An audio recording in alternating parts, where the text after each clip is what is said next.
Queen's legendary frontman, Freddie Mercury, enthralled the globe with his electric concerts, incredible vocal range, and charisma. Behind the stage lights and rock anthems was a guy with a deeper and more complicated story than anyone could guess. Get ready to see Freddie beyond the extravagant clothes and deafening acclaim as we explore his lesser-known side. These newly discovered and heartbreaking photographs show a legend who gave his everything to his music while overcoming incredible hurdles, from his health and identity issues to his moments with loved ones. Explore Freddie Mercury's life, love, and legacy to discover the real man behind the myth and celebrate the immortal music that inspires millions worldwide. It has a certain magic.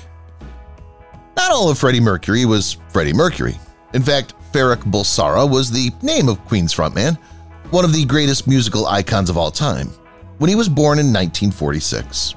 In Zanzibar, he was born to Parsi parents, Indian natives of Persian and Zoroastrian heritage.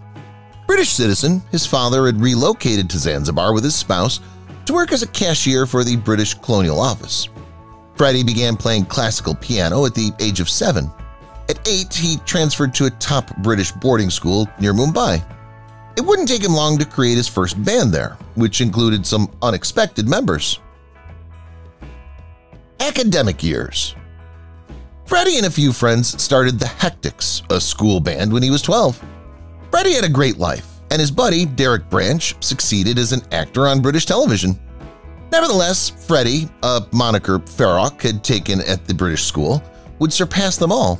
He still had a long way to go, including a close encounter with terrible brutality, before that would occur. The Revolution of Zanzibar. Freddie returned to Zanzibar with his parents after completing his education at St. Peter's when he was 17.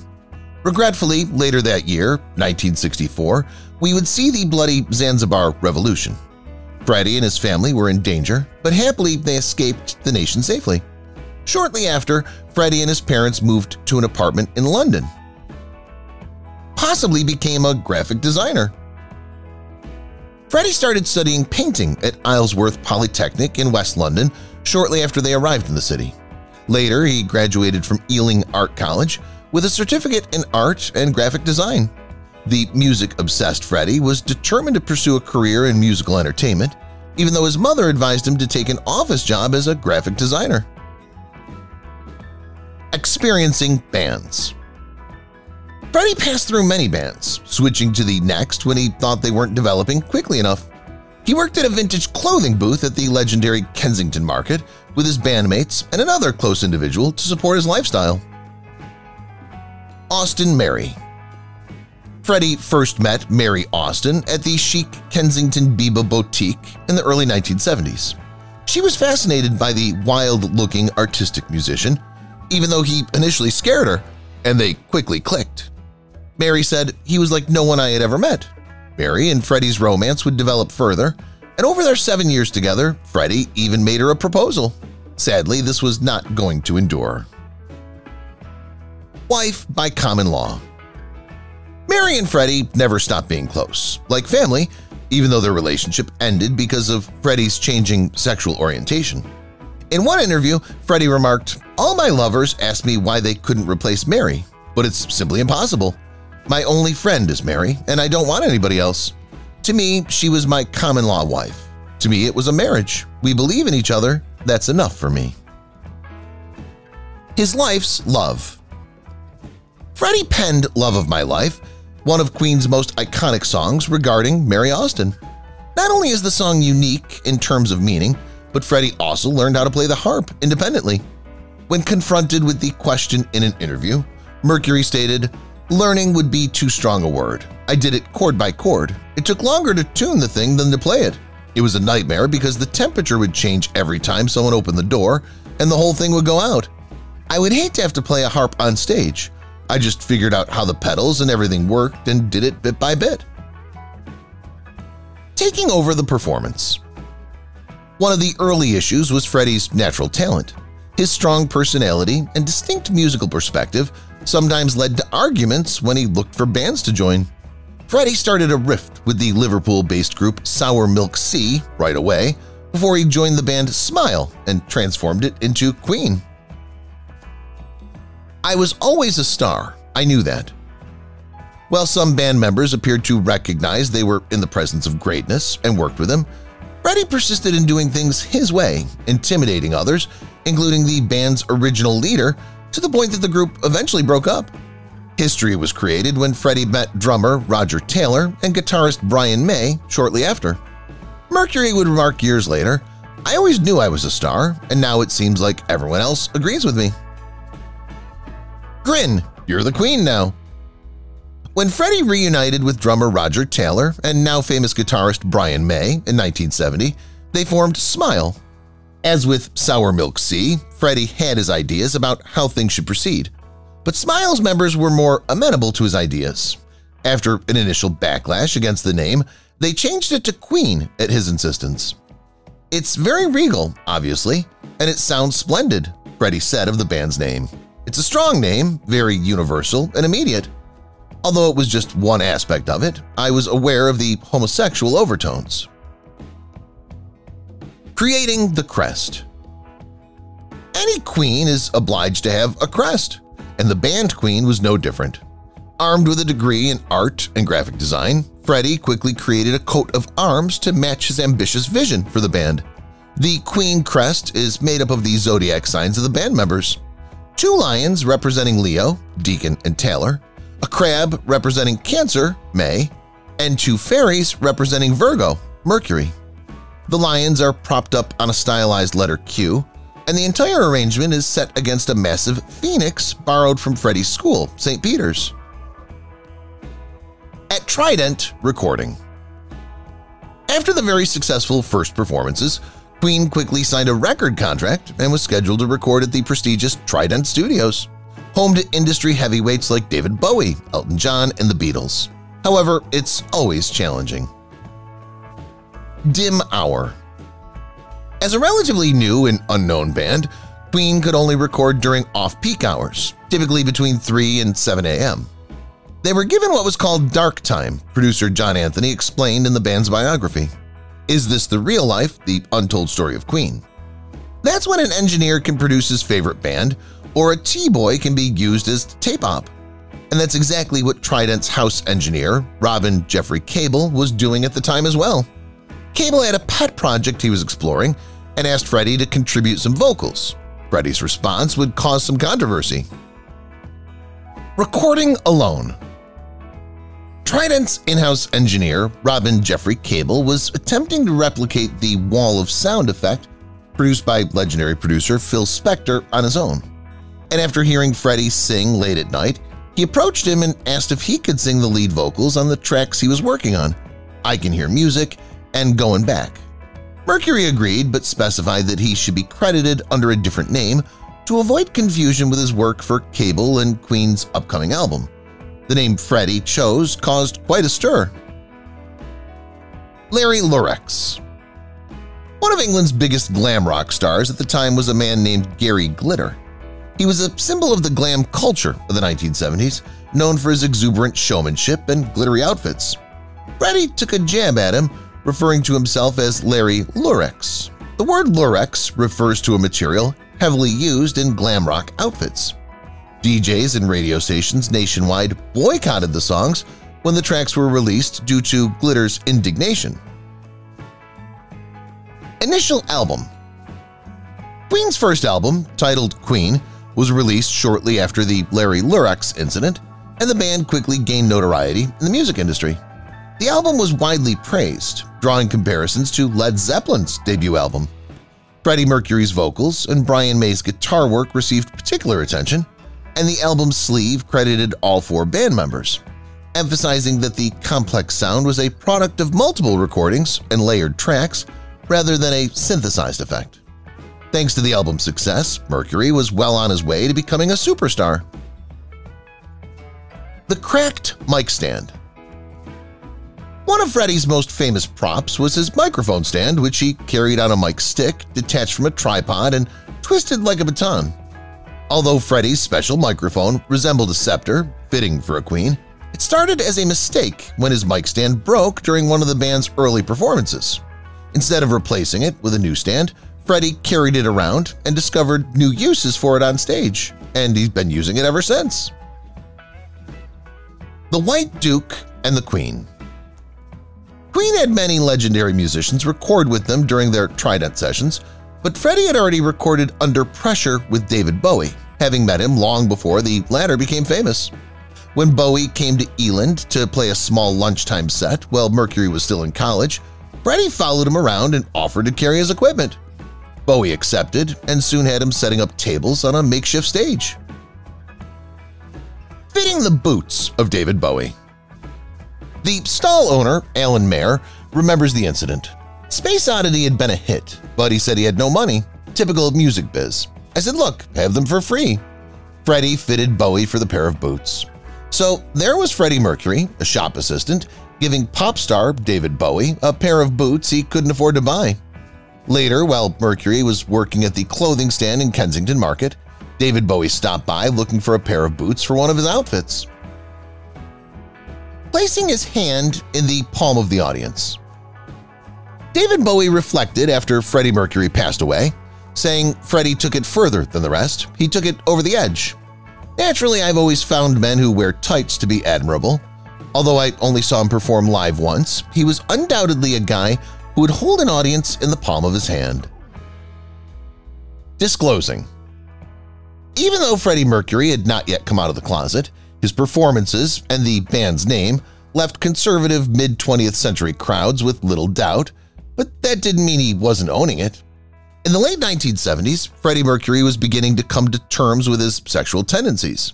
He had left Mary Austin for a relationship with a man and was regularly going to gay clubs. Say it once more, sweetheart. When a concertgoer yelled a homophobic epithet at Freddie during one of Queen's performances, Freddie interrupted the performance and focused the spotlight on the heckler. The auditorium fell silent, but Freddie grinned and said, this wasn't the only time Freddie faced off with a violent adversary. Sid Evil. Roadie Peter Hintz of Queen recalls an incident involving Sid Vicious interrupting a recording session. Vicious stumbled in, the worse for wear, and addressed Fred. Have you succeeded in bringing ballet to the masses? The Sex Pistols were notable punk rockers known for their celebration of hooliganism, anarchy, and profanity. Freddie's refined approach to rock and roll Sex Pistols frontman Sid Vicious incorrectly, "Aren't you Stanley Ferocious or something?" Fred nonchalantly got up, strolled up to him and quipped, referring to a comment Freddie had made earlier in an interview, grabbed him by the collar, and ejected him. I'm not afraid of conflict. Freddie remembered things differently when he fulfilled his promise and performed with the Royal Ballet in one of his shows. I called him Simon Ferocious or something, and he didn't like it at all. What are you going to do about it? I asked. He had excellent marks. He detested the notion that I could even talk in such a manner. I told him, make sure you scratch yourself in the mirror properly today. Tomorrow you'll get something else. We seem to have passed that test. Rhapsody by Kenny Everett. It would be impossible to discuss Freddie Mercury without discussing his rock opera masterpiece, Bohemian Rhapsody. Mercury had been working on the song since the mid-1960s, and when it was finally recorded and completed in 1975, he went to see his good friend and well-known radio DJ, Kenny Everett, to give him an early listen. With the song clocking in at over 6 minutes, Everett was skeptical that it would do well if it got any airtime. Nevertheless, Everett, in an attempt to make jokes with Mercury, turned it on the turntable and listened, exclaimed enthusiastically, "Forget it, it's going to be #1 for centuries." Playback of Pirates. The unruly Everett would talk endlessly about a track that he couldn't yet play, even though his radio station hadn't officially accepted the song. When he did finally play it, without permission, calls to the station's call center poured in, asking when the music would be released. Everett became an evangelist for the song, playing it 36 times in a single day, or more than 3.5 hours. Making music with MJ. For years, Freddie had been a huge fan of Michael Jackson. He would brag to other rock and rollers about the Jackson 5, calling Michael a genius. When Queen started to gain international recognition in the early 1980s, Freddie started working with other artists, including Michael Jackson. Sadly, Freddy and Michael couldn't get along despite their shared professional admiration. After Thriller, Michael had started to become strange and reclusive. Using Michael Jackson's llama for recording. Freddy called and said, "Can you come get me out of this studio? I'm recording with a llama." Michael's bringing his pet llama into the studio every day, and I'm really not used to recording with a llama. I've had enough and I'd like to get out. This was one of the occasions when Freddy arrived at the recording studio to find Michael had brought his pet llama with him. Jim Beach, the manager of Queen, described the incident. Clubbing with Princess Di. Freddy was close to more than one queen in the mid-1980s. The band's rapid success allowed him to get to know Princess Diana, and the two started hanging out. One evening, Freddy, Diana, and Kenny Everett were hanging out at Everett's house, drinking champagne in front of reruns of The Golden Girls with the sound turned down and making up a much naughtier storyline when Lady D asked what they would like to do that evening. They said they were going to the Royal Vauxhall Tavern, London's most notorious gay nightclub.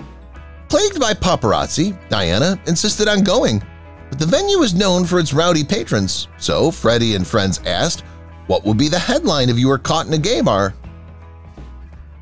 Dragging Diana in. "Go on," Freddy said, "let the girl have some fun." Freddy and his accomplice dressed Diana in male drag, complete with an army jacket, dark aviator glasses, and a leather cap. After scrutinizing her in the dim light, we concluded that the most well-known figure in modern history might just about pass for a somewhat eccentrically dressed gay male model. Nevertheless, Diana insisted on going with them.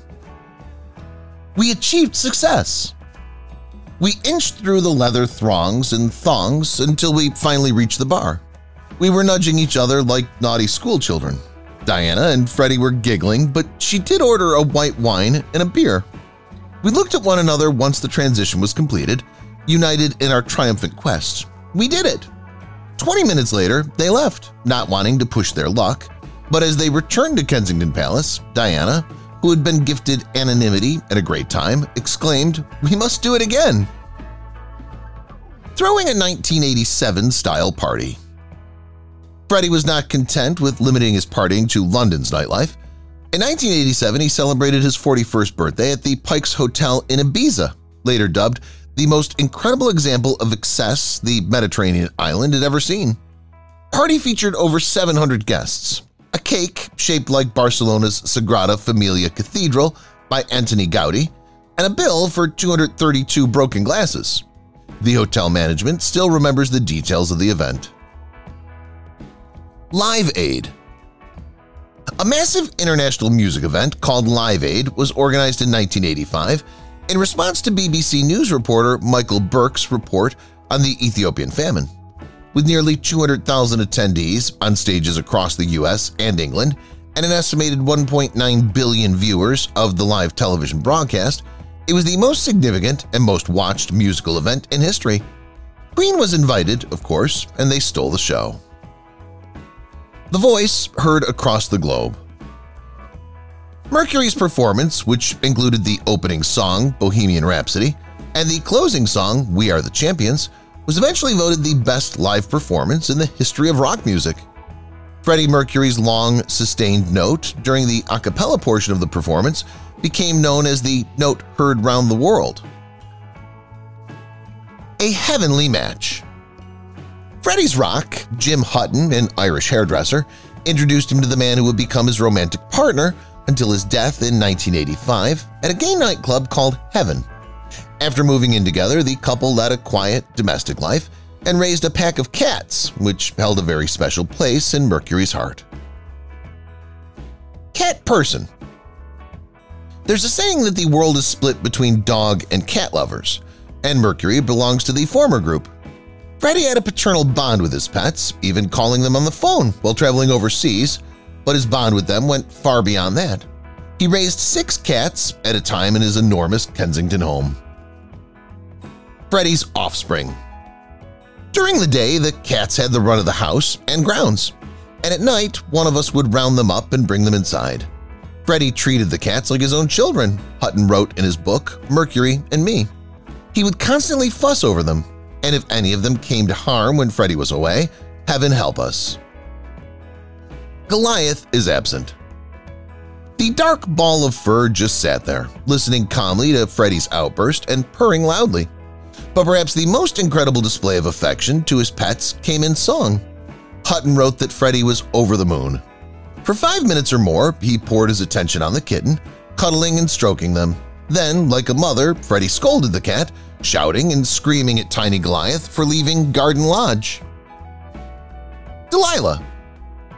Of all the cats at Garden Lodge, Delilah was Freddy's favorite and the one he'd pick up and stroke the most often. When Freddy went to bed, Delilah was there with us. She'd sleep at the foot of the bed before slipping out for a nighttime prowl. The other members of Queen didn't love the song, but in the end, they let Mercury have his way, complete with a cat meowing effect applied to Brian May's guitar. Delilah was the little princess of Mercury in Hutton's home. Illness. Mercury's home happiness with Hutton and their cats would sadly not last long. As just before Freddy's birthday in 1987, he tested positive for HIV. Freddy kept the news to himself and continued his life as usual, but it shadowed his rapidly developing career. The performance has to continue. However, Freddy's illness did not stop him from recording. On the contrary, it encouraged him to do so. Over the next few years, Freddy and the band recorded several songs, putting out 3 albums and multiple singles. Although Freddy's health was failing, he refused to acknowledge that he had AIDS, and his bandmates, being devoted friends, did not bring the issue up. Nevertheless, it was obvious that they needed more time. These Are Our Lives Days. The gloomy ballad, These Are the Days of Our Lives, which Freddy and Queen released in his final year, looked back with nostalgia and melancholy at the past without addressing Freddy's illness. The music video for the song validated fans' fears and rumors that Freddy was sick. And he looked it. "I spent hours and hours in makeup sorting himself out so it'd be okay," Brian May recalled. In the last black and white video, Mercury is seen smiling at the camera and saying, "I still love you," his last recorded words. He says a kind of goodbye in the video, the person said. Mercury is wearing a vest fashioned specifically to look like his pet cats. "I'll complete it when I return." Freddy indicated that he would continue to write songs for his bandmates and perform them until he could not do so. Mercury was given a down-tempo ballad called Mother Love by his buddy and guitarist Brian May, who immediately accepted it. Mercury's deteriorating health affected the pace of the sluggish recording sessions. Sadly, he never returned, and in the finished version of the song, May sings the last verse himself. He had finished everything except the last line when he stated, "I'm not feeling that great. I think I should call it a day now. I'll finish it when I come back next time." Returning home. Freddy went home to London after that last recording session at the band's dreamy recording facility on Lake Geneva, where he was greeted by Mary Austin and Jim Hutton, his boyfriend. Austin said, "I think that it would be the end when he couldn't record anymore or have the energy to. He'd given himself a limit." Since that had been his life and his happiness, Mercury faced his death head-on and started making plans for after he had gone away. "And I think without it, he wouldn't have been strong enough to face what he had to face," the author said. Regarding his will, he said to writer David Wigg, "I'm leaving it all to Mary and the cats." Zoroastrian funeral. When Freddie Mercury passed away in late 1991, his body was cremated at Kensal Green Cemetery in London after a traditional Zoroastrian funeral. Mary Austin inherited most of Freddie's belongings, including his multi-million-pound fortune and enormous Kensington mansion. But these weren't the only things left to her. Life lover and song singer. Lover of life, singer of songs was the straightforward epitaph written by Freddie's close friend and bandmate, Brian May. May clarified this in a BBC documentary.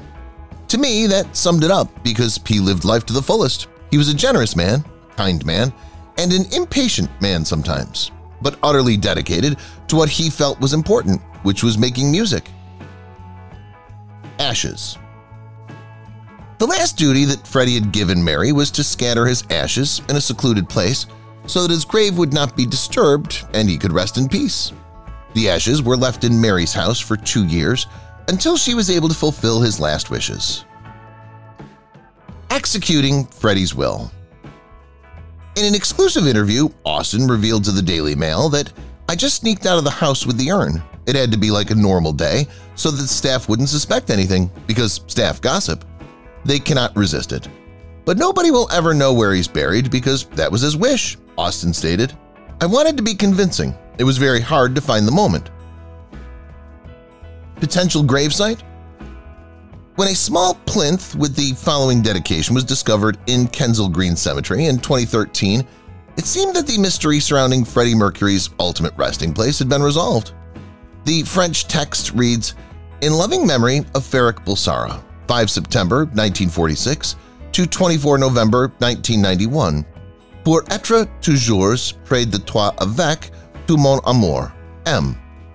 Many people assume this means Mary, but Austin disputes this. "Freddie is not in that cemetery," she said. "The plaque has since been taken down." History. The impact that Freddie had on the music industry was immense and irrefutable. Following his passing, Queen's albums sold exponentially well. Estimates of Queen's total worldwide record sales have surpassed 300 million. Princess Diana's support of the National AIDS Trust and her role in destigmatizing the disease in the mid-1990s was also influenced by Freddie's death. His life and music also inspired several plays, musicals, and films, including the recently released Bohemian Rhapsody, which centers on his life from 1975 to 1987. Recognizing his voice. In an attempt to determine what made Freddie Mercury's singing voice so unique, a research team led by Professor Christian Herbst examined all the commercially available recordings that Mercury had made, both with Queen and as a solo artist. In addition to several interviews with him, they discovered that Mercury used subharmonics and an exceptionally fast vibrato uniquely, and they could confirm that he could sing in a range of over 3 octaves, though they could not confirm that he could reach a 4th octave. Despite this, it's hard to pinpoint the secret that made Freddie the extraordinary, moving vocalist he was. Choosing the appropriate performer. Beginning in 2010, Freddie's bandmates announced that a biographical film based on Freddie's life events was being developed. While selecting the ideal director and screenwriter was necessary, choosing the film's lead actor would determine its success or failure. Several discussions were presented before the ideal one was ultimately selected. Count Sacha Baron Cohen. Actor and comedian Sacha Baron Cohen was initially linked to the project. His vocal prowess and physical likeness to Mercury made him an excellent fit. Nevertheless, he finally left the film because of creative issues. Ben Whishaw. Ben Whishaw, the renowned James Bond actor, was considered for the role when Cohen departed the film, but he was again forced to withdraw, this time because of schedule issues. The ideal fit. Ultimately, American actor Rami Malek, well known for Mr. Robot, was chosen. In his role, Malek essentially channels Freddie in every aspect of his performance, and his hiring was the finest decision possible, eventually earning him the prestigious Academy Award. If you've watched the video till here, that means you've enjoyed the video. Subscribe. Don't forget to turn on the notifications bell icon